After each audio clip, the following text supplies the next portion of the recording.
and I hope that you guys will be as excited as I am. So the connections, opportunities, I've kind of listed out some that are different than what you may see at other day programs. But I'm not going to talk about all of them because some are kind of self-explanatory. But I'm going to talk about a few of them. So the first one is exploration seekers. This group works on gaining experience by using public transportation. Okay, so what the guys do, this is offered on Tuesday, is they pick a destination that they want to attend. Okay, that's kind of a key point right there, is a destination that's important to them. Because quite honestly, if you said to me, Lori, map out how you're going to go grocery shopping, it would never happen. Because I'd never go grocery shopping if I could help it.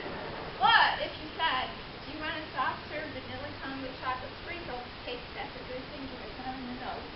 I'm going to map that puppy out and figure out how I'm getting there. So it's really important that we, that it's things that people want to go to. Then they have to look at all of the public transportation maps, figure out how they're going to get there, what time is pick up and drop off, and what's the cost going to be. Then we go. We put it into action. So it's kind of using those life skills and putting them into action. So again, it's just a fun opportunity to learn how to use your public transportation in your area. Remineers. Remineers, you're moving well, thanks. The Remineers program is offered on Tuesday afternoon. This is a group that does music, they're an interactive musical group, as well as history. Okay? So the Remineers program might learn things about history, they might have artifacts that we find, that may also have musical interest. And then what happens is, once they have all of their information gathered and we put it together, they can actually take that, I'm going to call it show on the road, okay? Is they can go to a nursing home, do a sing-along in a nursing home, they love it. Talk about history, talk about Mark Twain, talk about other if you have artifacts to share, people love that kind of information. So the Remineers program, actually has a shirt, so they're official. They have shirts that they wear that kind of identify who they are. So that's the Remineers program. Then we have Simple Suppers. Simple Suppers is offered on Thursday. We run an extended day on Thursday, so it's 9 to 5. All of our other days are 9 to 3. So Simple Suppers is finding recipes that we want to create. Again, if you're interested, okay? And we work as a team. We get to create a meal together. It's something simple, quick, and easy. That's, on the week you have to have something quick and easy. And then we get to eat together as a group, right? You eat together with your friends. So this is a lot of fun. We'll be keeping the recipes that we don't veto, the ones we like, and we'll be creating our own cookbook. We'll have a Southern Tier Connections cookbook put out. So this will be fun, and I'm really looking forward to whipping up our first meal this week, right? We're making healthy macaroni and cheese. I know you're going to all want to stop this stuff. All right. Road Trippers. Road Trippers is offered on Fridays. Road Trippers is about exploring different things. Just out of the blue, if you want to go to Darien Lake. Okay, so you pick a destination. You all have to agree on it. Okay, you pick a destination. Then you have to figure out how much time does it take to get there. What's the cost going to be? Do you have to do an overnight? Is it a day trip? You have to figure it out. Because again, we're working on life skills. We're working on skills to help us grow and become more independent. So there's a point to everything. You have to investigate, plan it out, and then execute it. Right?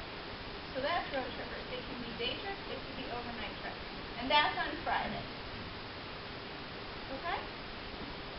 Then we have our Without Walls program. Without Walls is offered on weekends. It can be Saturday or Sunday.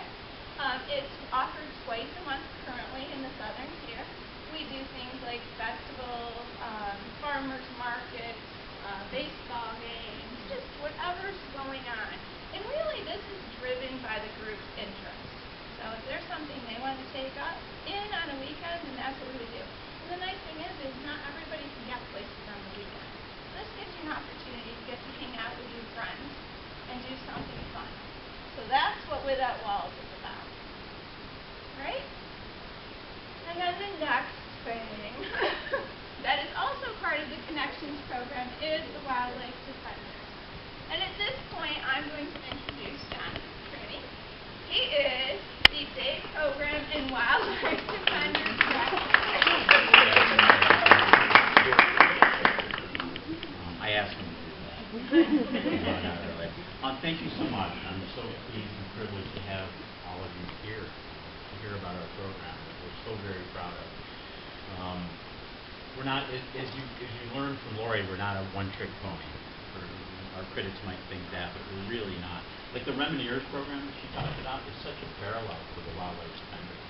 I mean, inspired by the show American Pickers, I mean, our people actually go out and procure historical artifacts and research them and restore them and then take them into nursing homes, continuing care facilities, and bringing the museum to them. And just as our animals are the best that you could possibly imagine, so are the historical artifacts.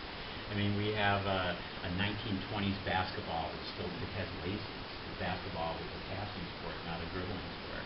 When they passed the pass to oneself, came the dribble, they had to get rid of the laces. We have a 1920s men's swimsuit, one wool, one piece, still vibrant turquoise. This is the day they bought it. To talk about the Prohibition, we have a whiskey flag. But what's unique about it? It looks like a school bell. It's just like a school bell, and you screw the top of it. A World War II flight suit. I could go on and on. They're really absolutely fascinating artifacts, and the people are what make them even more fascinating. So the Wildlife Defenders, I have to tell you, I answered, it's hard to wrap your mind around. So that's why I'm glad you're here today. Because we can talk about it till we're blue in the face, and you wouldn't really understand it. And I'm telling you, it's taking wild animals, adults recovering from brain injury, kids, and then mixing them all up in the community. Sounds like a recipe for a disaster, right? It could be. But really what happens is like truly magical. I can't describe it any other way. It's hard not to get emotional talking about it because it's truly magical. We just presented at the New York State, the Brain Injury Association of New York State annual conference in Saratoga Springs, and we had an audience of 100 people. And when we got done with the program, I said, how many people cried? And 3/4 of the audience raised their hand, and I said, how many people laughed? And another 3/4 raised their hand. And then my final question was, how many people were just amazed by our program? And they got a standing ovation. That's the power of the program that you're about to see. And it's the only program like it in North America. So, how many things can you say that about? And it's right here in Ohio. We're really proud of it. And as far as that, too, we're really excited about that. Laura Donaldson, our executive director, and I, I was there lucky enough to be with her in the beginning, and we've been talking about this for 4 years. So to get to this point where we have our first program member and another one starting next week and a bunch of others all lined up, we're ready to go. It's an exciting time for us, and we're real excited about being specifically here. What is the program? I mean, it is. We're the Greater Rochester region's premier wildlife educator. We're the best at what we do, and it happens to be that it's run in part by adults with traumatic brain injury. That's the level of people are shocked when they come see the program. They get a lot more than they expected. Some of our customers in the Rochester area, the Rochester Museum and Science Center, they hired us for 7 months straight, and then they took a breather, and then I just got an email last week on Friday that they want to hire us every Wednesday for 3 months. And actually, the direction things are going there is that it looks like there's going to be 3 phases of development, with the final phase involving us having a satellite office on the first floor of the Rochester Museum and Science Center. I mean, isn't that what you're all working towards? Is that basically the ultimate, a fully integrated day program? So that's Rochester. We have all, I gotta tell you, we have all the same hopes here. As a matter of fact, what I expect is we're gonna grow quicker and we're gonna go farther here in Elmira. I mean, we're already starting, I mean, the beginnings are modest, but that's not gonna last long. We have all the aspirations for this program here is that we've had in Rochester. We worked hard. 8 long, hard years, huh? 8 long years, and to get where we've gotten, we're very happy at, and it's not going to take that long for here. As a matter of fact, I have to remember where I put them. I'm sorry, but I have some. We're having a sneak peek of our outdoor wildlife education centers. Last year, outreach programs. You know how many outreach programs we did last year? 340. That's just the wildlife defenders. That isn't outing Saturday racket. So what I'd like to know is what other program and day program in the entire country went out 400 times.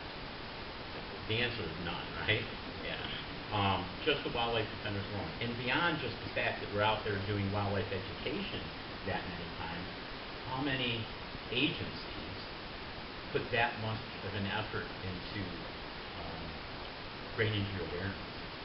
But that's not all we're doing. On the shirt tail, you know, the animals, for those that figure it out, the animals are a vehicle by which all the good stuff happens.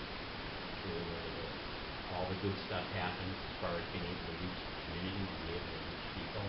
I know you all came because you were going to see a kangaroo. I'm trying to tell you that. That's why every one of you is here, because you're getting to see a kangaroo. But you're going to get the other stuff on the shirt tail. And the same thing with what an amazing way. You know, what is a day program? A day program is any congregate setting that, in the eyes of the Department of Health, is any congregate setting and where you're working on personal goals. This program was built for adults that didn't fit into other programs. I've been 18 years doing exactly what I'm doing today. Someone asked me the other day what is left for me, and I told them what's left for me is to continue doing exactly what I'm doing, the best I can do it for as long as I can do it for. And so I've seen it all. You know, I really have. And I saw a lot of day program dropouts, right? And anybody place someone in a day program and they just didn't feel like they fit in? They just didn't feel like they fit in. And it's probably because they didn't. Maybe too remedial. This program was built for those people. It's full of people. And we don't even like saying day program. I said it too many times. Professionals like it. I can say it to you. You know, you want to go someplace where it's cool to go. I mean, we get to go to day program and we have an alligator, right? Yeah. So this has really worked. And when I say work, I mean this program changes people's lives. It really has some testimony to that. We have our first Elmira Day program where Diana is going to present later today. Lance will introduce her, and she's going to present. And her mother Tina is here. And like, I hate putting him on the spot, but can you tell this odd that she? You know how long Diana has been in day program? How long has it been? 2 weeks? 4 days. 4 days. Okay, 4 days. She's been in day program. Can you tell her Can you tell this group what you've seen? I have seen a child come out of her shell from a deep hole that she was in to a smiling. She wants to get up and come. She loves the animals. This was the best idea anybody could have came up with for her. And I am so glad that you guys are here for her, because she has just shined. She calls me up when she gets home. Mom, guess what I did today? Guess what I got to hold today? And it's like, when she went up to Farmingdale, she came back. She talked to me for a half an hour, telling me about all the different critters she saw. When I think we should visit, a day program had it was like a nursery, and they had a coyote in one playpen, a silver fox in another playpen, and a baby pig in another playpen, and yeah, it was amazing. Thank you for that. I mean, it kind of says it all. It's hard not to get emotional. I just, So take that. That's 4 days. I mean, Lori and Becca. I want to see what she's doing in 6 months. It really is. And the idea is, I think I'll get it now. Is like we were seen by the community as an animal program, right? We're not. As Lance always tells people, we don't save animals, we save people. That's what we do. And the idea is that this confidence and this self-esteem and this passion that you can, that you grow and nurture within this program spills out into the rest of the life. Obviously, that's what we're trying to do. We're an independent factory. That's what we do. We'll make sure we make independent people. We help create independent people. And this program does that. It's a life's work for the folks that are all involved. When we're done here, like we're gonna linger. And please, like photo ops. If you want a selfie with Sophie, we'll hook you up before you time. There'll be animals that we bring out. Lori's gonna be here to ask questions. Becca's here. Becca is our program assistant, so she'll be involved there, and it's been a huge asset to the agency. We have an ILST here. Wendy is here with us today, and our very valuable and appreciated ILST manager is here. Kathy's here. There she is over there. So, because we offer all those services, and we love to dovetail into the day program. So Kathy's here, so we can talk to Kathy. I got a few other people I'd like you to introduce, and then you're going to see the program. Okay? Make sure you have tissues. At first, I'd like to introduce Sarah. I'm going to skip over to Sarah. Sarah Saylor met us. It's got to be almost 6 years ago. She came with an animal sciences department and saw the program. She fell in love with it. She volunteered for 4 years, traveling with us and paying for her own hotel room, whatever it took. She was that invested.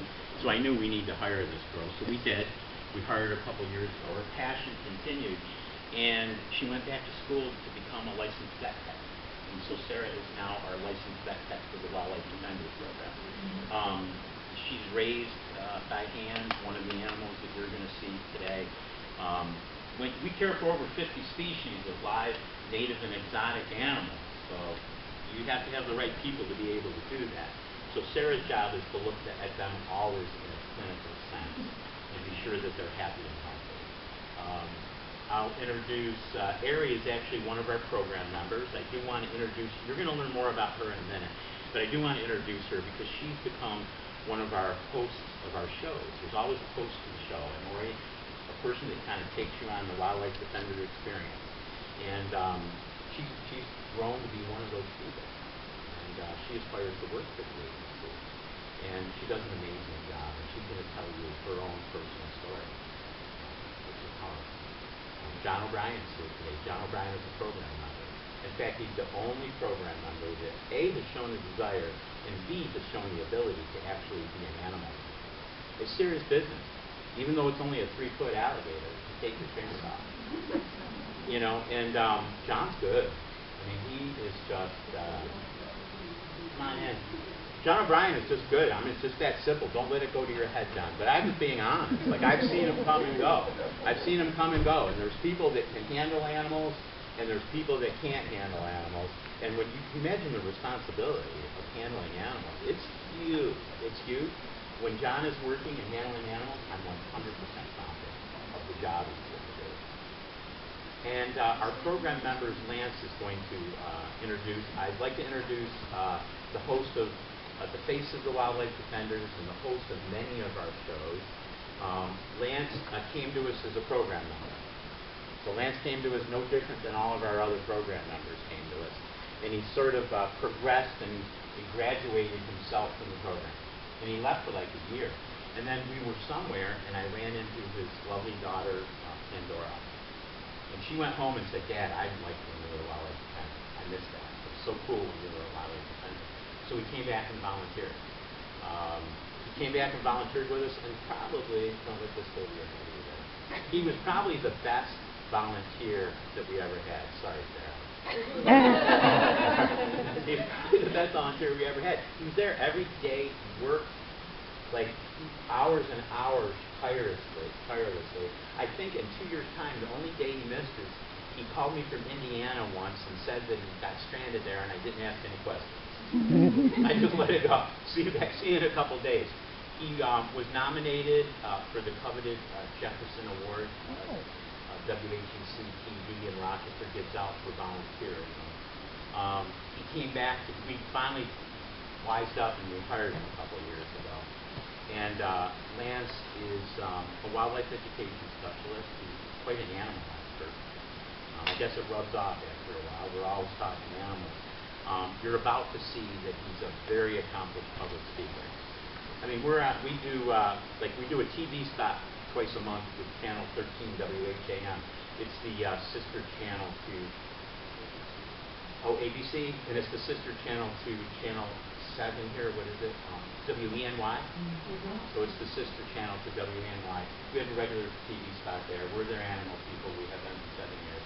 I don't know how many people could I, on the way to the TV studio, say, September 23rd is this. Don't forget to thank this person for their donation, and don't forget to say this about this animal once. I can't remember what he had for breakfast, but I tell him once, and he goes up there and spits it out. This guy's cool, calm, and collected in the worst of situations. It's amazing. It's a blessing for me.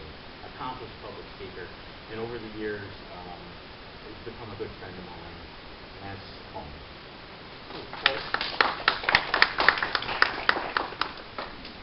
It's been worn out with the text, so I'm going to go with electronic enhancement. It is an honor and a privilege to be here at this groundbreaking event. I mean, this is a milestone, another milestone for our agency, and it brings me new co-workers as well. This is really exciting things that are happening. And yeah, we're going to kick off a great show for you today. But it's not about the animals. Remember that it is about the people. It takes a lot of courage to reclaim your life. You know, as Coach likes to tell us, we offer a bridge. Bridges to friends. We offer a platform. But the members need to have the courage to walk across it. And that's what you're going to see happen today. We do have a couple of rules. We are working with wild animals, so we got one very important rule we need to remember, and that is no hands! You do not touch the animals at any time. They can touch you, though. Our handlers are very professional, very experienced. They will keep you safe and happy. We'll have a fun show. Just make sure you keep your fingers back, no matter how cute and cuddly they look. I know you're eager to get started. We're going to do just that. We're going to jump right in. And to lead our show, I want to introduce Aries Duncan. Now, as John mentioned, you're going to hear more about Aries' life pretty soon, but again, she's a model program member. She's standard issue. She really embodies the spirit of reclaiming your life. She was lost the world. Now she's back and hosting shows. Listen to the silence. Now, imagine having the ability to hear every watch or clock ticking in the room. Would it be a curse or a blessing? In the case of the stealth hunter you are about to meet, it assists in its successful hunting and its ability to preserve itself. It's a creature that is native to New York, and you will quite possibly see quietly returning to its den in the early morning hours. We are happy to introduce you to one of our newest babies, Luna, the silver fox. Whoa. She is beautiful, isn't she? Luna is actually a red fox. She is a rare melanistic red fox, occurring only in 1 out of 100 in the wild. One way to look at this is that she is so red, she is black. There is another wild canis that has become increasingly present and even more successful at survival and hunting. Our next animal ambassador is known for its ability to adapt to the ever-changing American landscape. It will eat most anything and live almost anywhere. Please meet Trooper, our coyote puppy. The definition of trooper is one that overcomes all odds, even in the face of adversity. We felt the name appropriate because the name represents our people. Trooper also had a rough start in life. As a runt in a litter of 9, his mother died during their birth. A female coyote can have up to 2 litters a year, often having up to 9 pups. We hope Luna and Trooper inspire school-age children to be stewards of the environment for years to come, And we hope our wildlife defenders inspire you to overcome all odds, even in the face of adversity, like I did. Thank you for listening. Bravo. Thank you, Larry. Well done.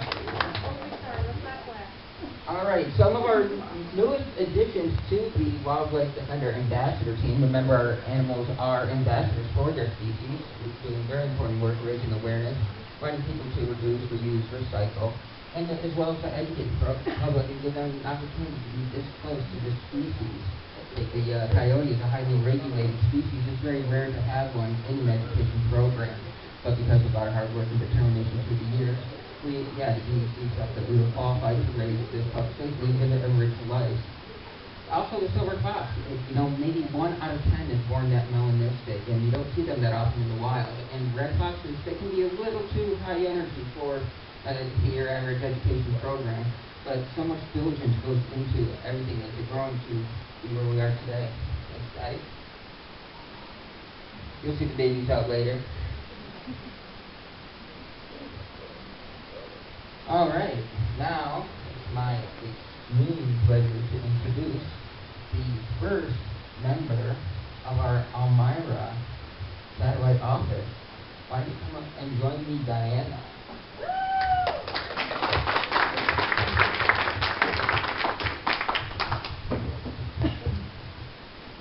When one gets a traumatic brain injury, you tend to lose a lot. You tend to come up not being able to walk or talk or see right, all kinds of things.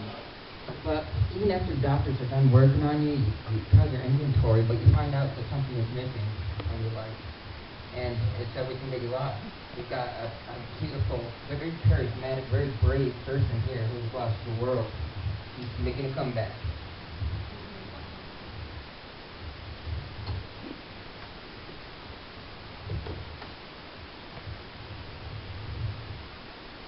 Our next educational move, we are especially excited to share with you. More knowledge is promoted celebration on the environment. Carnivorous animals by playing either playing or fighting or by blending in with the camouflage. Being very vibrant colors and beginning to anyone who's hungry. You are a policeman, which connects the very eyes and glass. A final layer is armor. What do you think of my stellar eyes? I heard it. She is an armadillo. She is a dwarf bigger than armadillo. From South America. She's full grown and the only armadillo species that can dump her head and tail underneath them until the complete ball.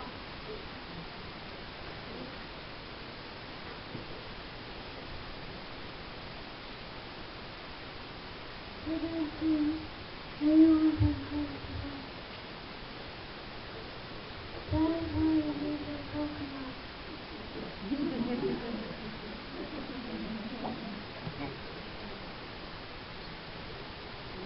The bird is going to wish you and I'm curled up and turned it back into position.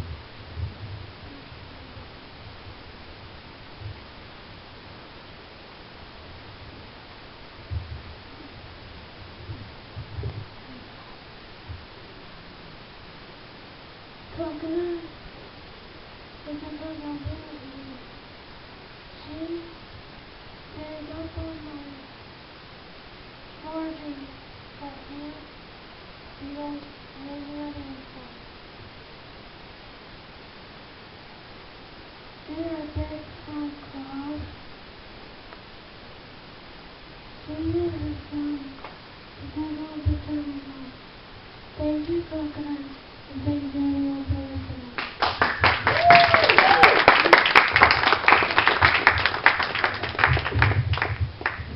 Coconut is actually coming to Elmira.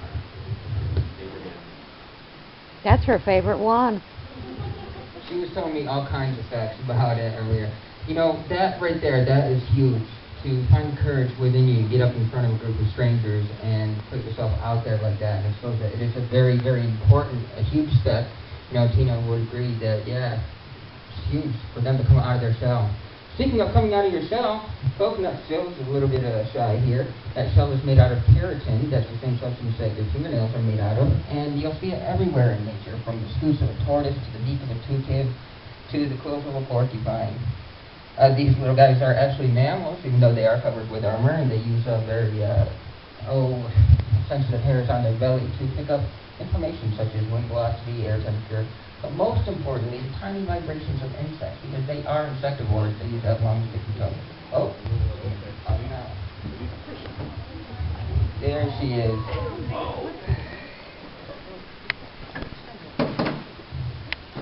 Armadillos come in a variety of sizes. You can find the 4 and 5 banded armadillos, 7 banded armadillos, even great big 9 banded armadillos out here in North America. However, it's the dwarf 3-banded that is the only one that is really capable of forming a complete ball with a symmetrically designed head and tail to lock together. We got a lot more that we wanted to share with you. We can get back to Coconut in a little while. We're stretching out now.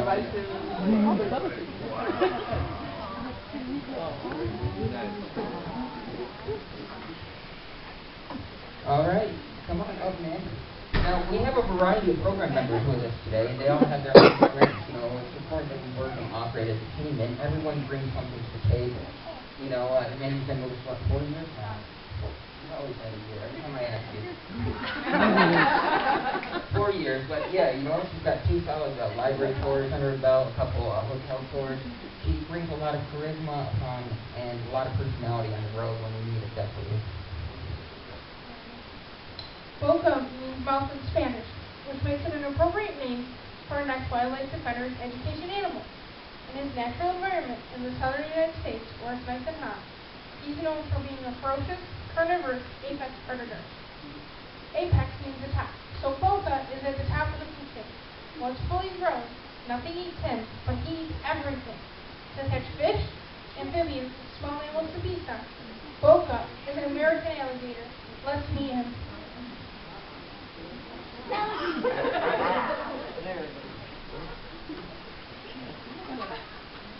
The alligator was severely threatened back in the 1950s and was put on the endangered species list. But he should be considered the comeback kid because currently they are thriving here in the United States. Notice how he is specialized to be successful living in the water. His streamlined body, webbed feet, and strong tail act as a rudder to propel him through the water. An unordered goggles called nictitating membranes to protect his eyes while swimming. See his camouflage? Dark on the top so a bird from above would not see him, and light underneath so a fish would not see him from below. It is an amazing animal and one to be feared by all who live around him. Thank you, Boca, and thank you all for listening. Hey, you're an amazing animal. Thank you. All right, Boca, our American alligator, he's probably his most famous celebrity appearance is our Gator Boy. We work with Jimmy Hill a couple times a year over at Turnstone. But yeah, again, we're talking about another prehistoric species, an apex predator that survived the extinction. And that's because they are perfectly designed to be top predators. I mean, they've got that streamlined body, that camouflage coloration, the fabulous webbed feet, and of course 82 to 90 teeth in there at any given time.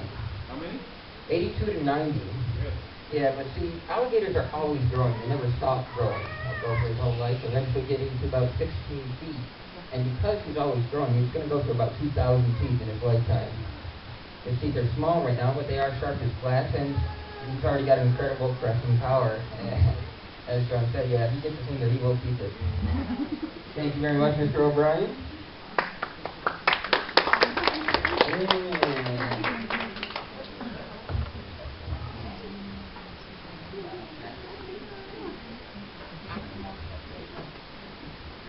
Up next, actually, John's going to come out and he's going to present.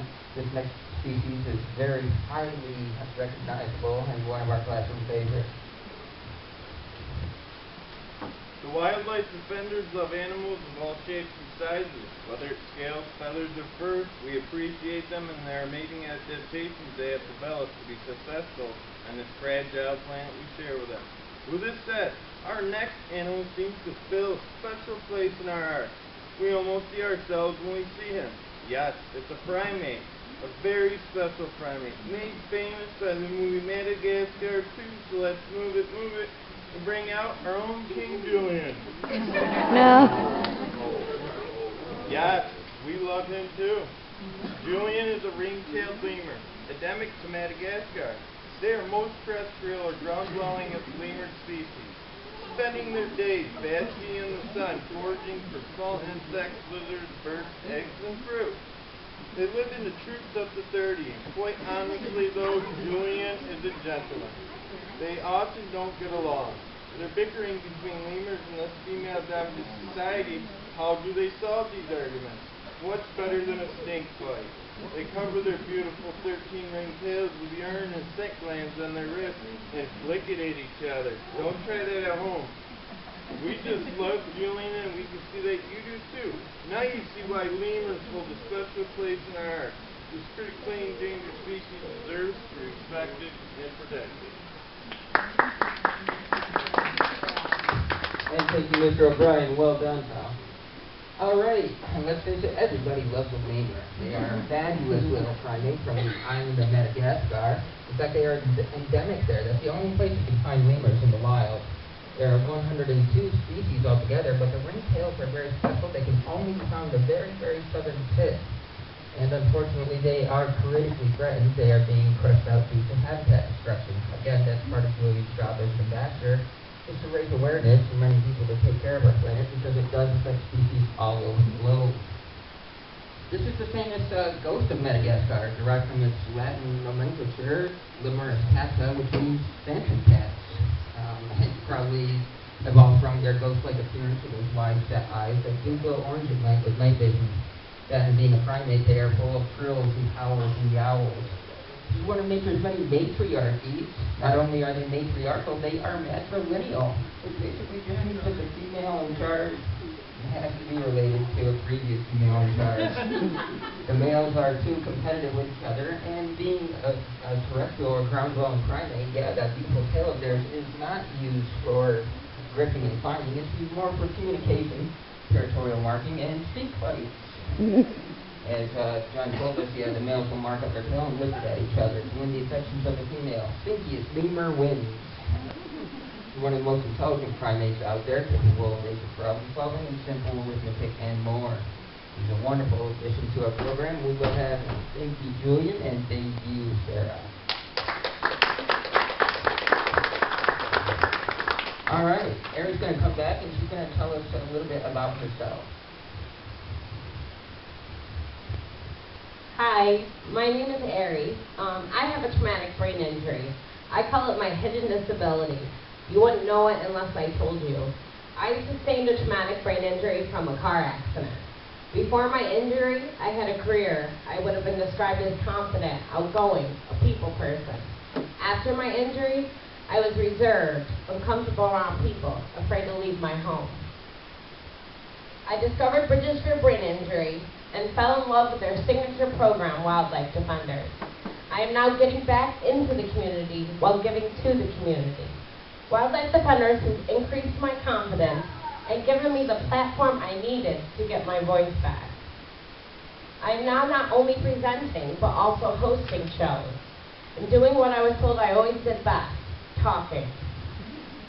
The emergency crew and hospital staff saved my life the first time. Bridges for Brain Injury and the Wildlife Defenders saved my life the second time. Thank you.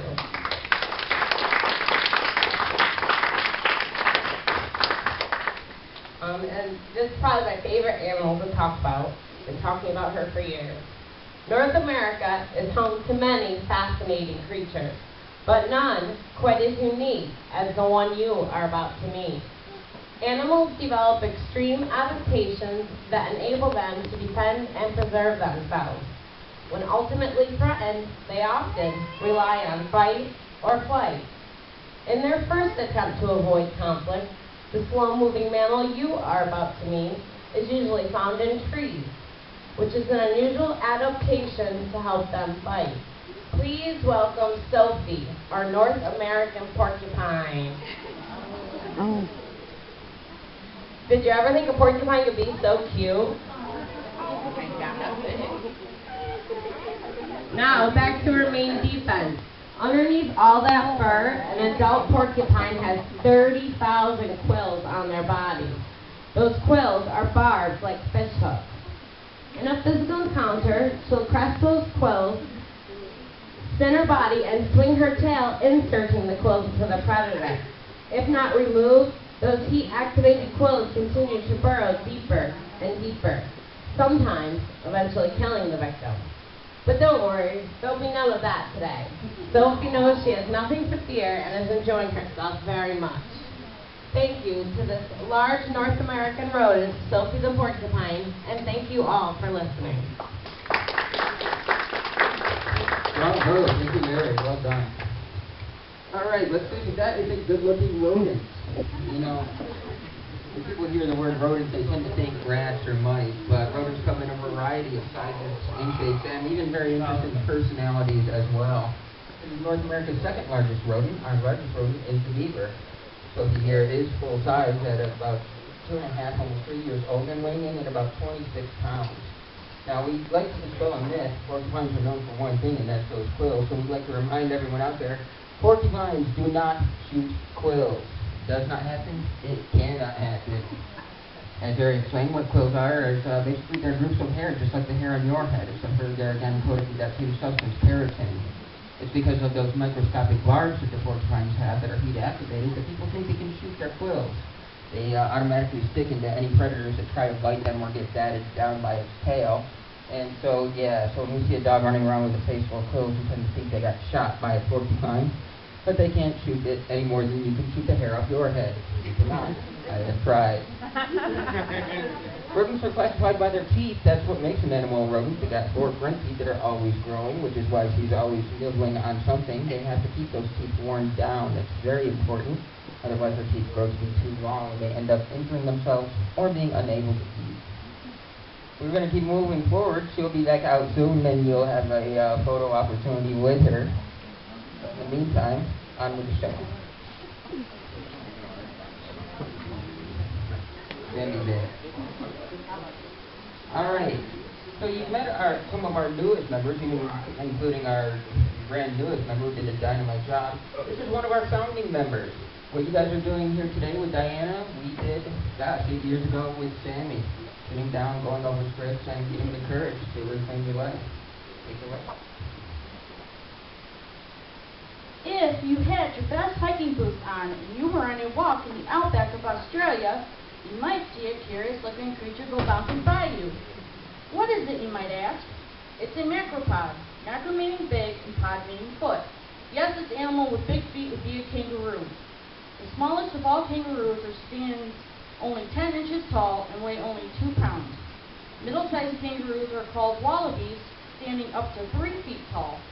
One species of wallaroos grow to 5 feet tall. The largest of the kangaroos are giants with red kangaroo males weighing up to 200 pounds.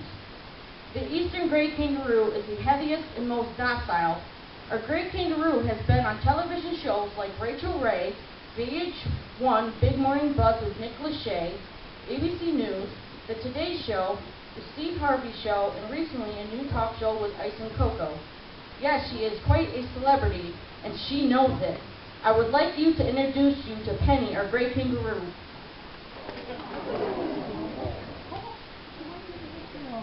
You can see how she has become a Wildlife Defender fan favorite. The kangaroo is a marsupial, or an animal that rears its young in a pouch. When first born, Penny was the size of a peanut. She took a dangerous journey to her mother's pouch where she remained for 7 months before emerging. Have you ever thought sweating is totally disgusting? Let me tell you something that's even worse. Kangaroos are unable to sweat, so to keep themselves cool in the hot Australian sun, they practice a most unusual animal behavior called self-anointing.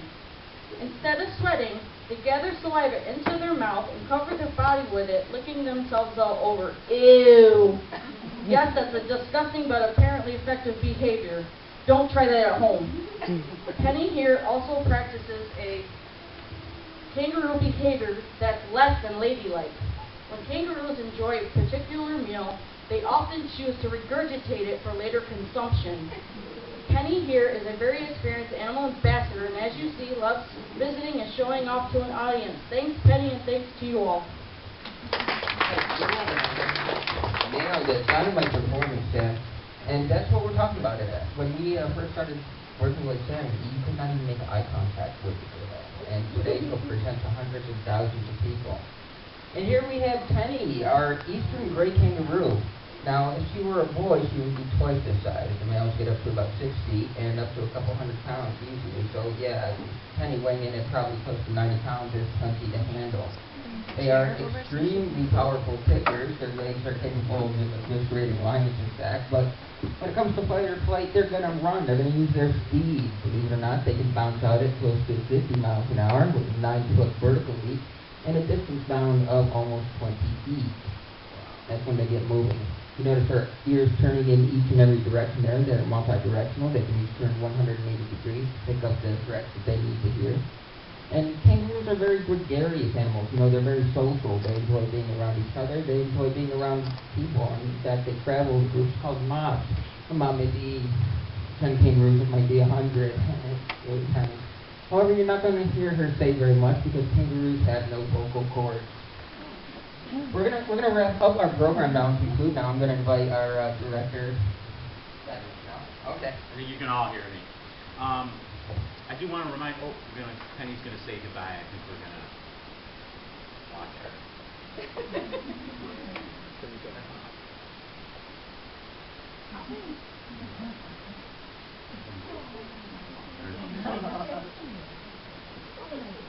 There's her departure. Back in the pouch. She still loves it.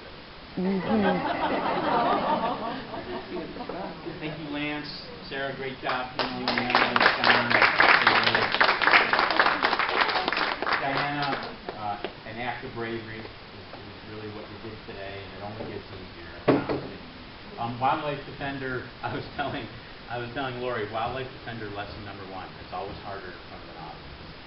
It always is. You practice at home, fill on. It's always harder.